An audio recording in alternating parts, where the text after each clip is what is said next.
जी सब सुनने वाले वेखण वाले खुश आमदीद टू लॉ दे विच पढ़ रहे हैं पाकिस्तान पिनल कोड ताज़ीरा ते पाकिस्तान सैक्शन नंबर 37 क्या दा जी पढ़ने हैं cooperation by doing one of several acts contributing consisting an offense when an offense is committed by means of several acts whoever intentionally cooperates in the commission of that offense by doing any one of those acts either singly or jointly with any other person commits that offense। बहुत सारियां ऐसियां चीज़ां ਜਿਹੜੀਆਂ ਕੀਤੀਆਂ ਜਾਵਣ ਤਾਂ ਉਹਨਾਂ ਨੂੰ ਅਲੱਗ-ਅਲੱਗ ਤਾਰੀਫ ਹੈ ਕਿ ਵਾਕਈ ਜੁਰਮ ਹੈ ਕਾਨੂੰਨ ਦੇ ਵਿੱਚ ਮੌਜੂਦ ਹਨ ਉਹਨਾਂ ਦੀ ਤਾਰੀਫਾਂ।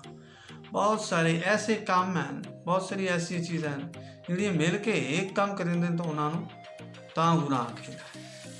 ਠੀਕ ਹੈ ਜੀ, ਮਿਸਾਲ ਦੇ ਤੌਰ ਤੇ ਨਸ਼ਾ ਪੈਦਾ ਜਿੱਥੇ ਹੁੰਦਾ ਹੈ ਇੱਥੇ ਨਸ਼ੇ ਦੀਆਂ ਬੂਟੀਆਂ ਉਗਦੀਆਂ ਹਨ। ਮਸਲਨ ਪੋਸਟ ਉਗਦੀ ਹੈ, ਪੋਸਟ ਪੀਣਾ ਜੁਰਮ ਹੈ। ਠੀਕ ਹੈ ਜੀ, ਪੋਸਟ ਦੀ ਫਸਲ ਜਿੱਥੇ ਹੁੰਦੀ ਹੈ ਉਹ ਫਸਲ ਕਰਨਾ ਜੁਰਮ ਹੈ। ਫਸਲ ਦੀ ਕਟਾਈ ਜਿਹੜੇ ਕਰਦੇ ਨੇ ਉਹ ਜੁਰਮ ਕਰਦੇ ਨੇ। ਫਸਲ ਦੀ ਕਟਾਈ ਕਰਕੇ ਉਹਨੂੰ ਤਿਆਰ ਨਸ਼ੇ ਵਾਸਤੇ ਜਿਹੜੇ ਕਰਦੇ ਨੇ ਉਹ ਅਲੱਗਾ ਜੁਰਮ ਹੈ। अगर मार्केट जोड़े विचेंदे अलहदा जुर्म है, जोड़े मुड़ा गाँव इस्तेमाल करते अलहदा जुर्म। कितने काम हैं तो कितने बंदे हैं इन्होंने अलहदा अलहदा जुर्म आख्या गया। हूँ बहुत सारे ऐसे काम भी हैं जिन्होंने अलहदा अलहदा करना तो पौंदा लेकिन उन्होंने जुर्म नहीं आख्या जाता।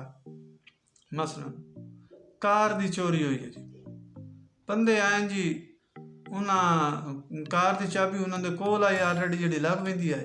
उन्हें दरवाज़ा खोलिया अंदर बैठे पहले स्टेयरिंग घुमाया मोड़ जनाब गेयर न्यूट्रल किया पहले गेयर चाहिए गड्डी स्टार्ट की ने जनाब तो वह स्टार्ट हो गई। उन्होंने गेयर लाया गेयर ला के उन्हें अपना क्लच छड़िया क्लच छड़ के उन्हें रेस दी है मोड़ उन्हें जनाब मोड़ छोड़ कटिया है वो लेके चले गए। कितने काम हो गए? ढेर सारे काम हैं। ठीक है जी, एक बंदा भी एक बंदा ये कर सकता है। ठीक है, हुण मामला ये है कि कुछ ऐसे काम कुछ ऐसे गुनाह ऐसे क्राइम जेड़े के किते जाते हैं दो या दो तो ज़्यादा कामां दे नाल, मगर वो हर काम जेड़ा वो करते हैं लोग, यानी हर वो गुनाह हर वो काम जेड़ा वो करते हैं एक गुनाह दी तकमील वास्ते वो अलग अलग जुर्म नहीं है। मगर कुछ ऐसे भी गुनाह हैं क्राइम हैं या इन्हीं आखिए भी कोई ऐसे काम हैं जिन्होंने गुनाह या क्राइम आखे गया है मगर वो अलग अलग करके तो मुकम्मल होते हैं तो अलग अलग भी करेंगे तो भी जुर्म है। तो दोनों मिसालें थोड़े सामने आ गई। इन्हों की इतने गल हुई है पहले वाली की गल हुई भी कोई ऐसा काम ऐसा गुनाह जोड़ा अलग अलग काम करके तो जिसकी हैल्प होती है भी वाकई गुनाह हो जासी तो पता है बंदे नूं ये गुनाह हो जाना अगर मैं हेल्प कर दी तो वो किसके समझे जासी जनाब वो उन्हें तरह गुनाह ही समझा जासी। दूसरे नंबर ते 38 नंबर है 38 आता जी के persons concerned in criminal act may be guilty of different offences। वो गल ये होगी कि इको काम किया है सू लेकिन ये गुनाह मुख्तलिफ बनते हैं। ठीक है जी, पहले वाली मिसाल पोस्ट वाली दी वो ये मतलब है। अगला पढ़ने आ जी 39 number section voluntarily. A person is voluntarily the definition है रजाकाराना। ठीक है जी, ये पढ़ने आया जी कि a person is said to cause an effect voluntarily when he causes it by means whereby he intended to cause it or by means which at the time of implying those means he knew or had reason to believe to be likely to cause it कोई भी ऐसा काम जिहड़ा एक बंदा करता है और उन्हें पता है कि मैं आज़ाद मर्जी नाल कर रहा ये कर रही हाँ और मेरे कोई मुआवजा नहीं मिलना।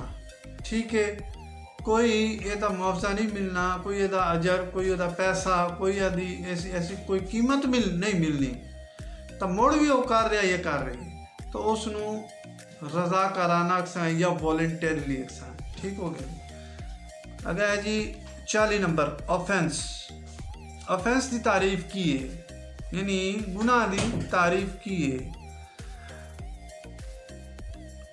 Except in the chapters and sections mentioned in class 2 and 3 of this section, the word offense denotes a thing made punishable by this code. सिवाय उन चैप्टरां ते उन सैक्शन दे जेड़े के मैंशन किए गए क्लास 2 ते 3 दे विच, उन्हां तो इलावा सारियां नूं offence अक्सान ji. In chapter 4, chapter 5a, and in the following sections, namely sections 64, 65, 66, 67, 71, 102, 109, 110, 112, 114, 115, 116, 117, 187, 194, 105, 203, 211, 213, 214, 221, 222, 223, 224, 225, 327, 328, 329, 330, 331, 347, 348, 388, 389, and 445. The word offense denotes a thing punishable under this code or under any special or local law as hereinafter defined. And in section 141, 176, 177, 201, 201, 203, 212, 216, and 441. The word offense has the same meaning when the thing punishable under such law with imprisonment for a term of 6 months or upwards, whether with or without fine. ये बड़ी आसान जी चीज़ आई, ठीक है जी। अगर बहुत सारा है जी, मगर इंशाल्लाह मुड़ पड़सा है ते तुसी भी करो टू.The सब्सक्राइब करो, कमेंट करो, एनू जितों ताई समझ आती ने समझो, जितने समझ नहीं आती अगर जेड़े बंदे रेगुलर वेदे मेरे ख्याल है तो बहुत सारे लोग उस जेड़े रेगुलर वेदे अगर वेदे हो तो अपनी राय दो, जितों समझ नहीं आई तो पूछो, ठीक है ना जी। ये ही ने मुफ्त मालूमात, ठीक है।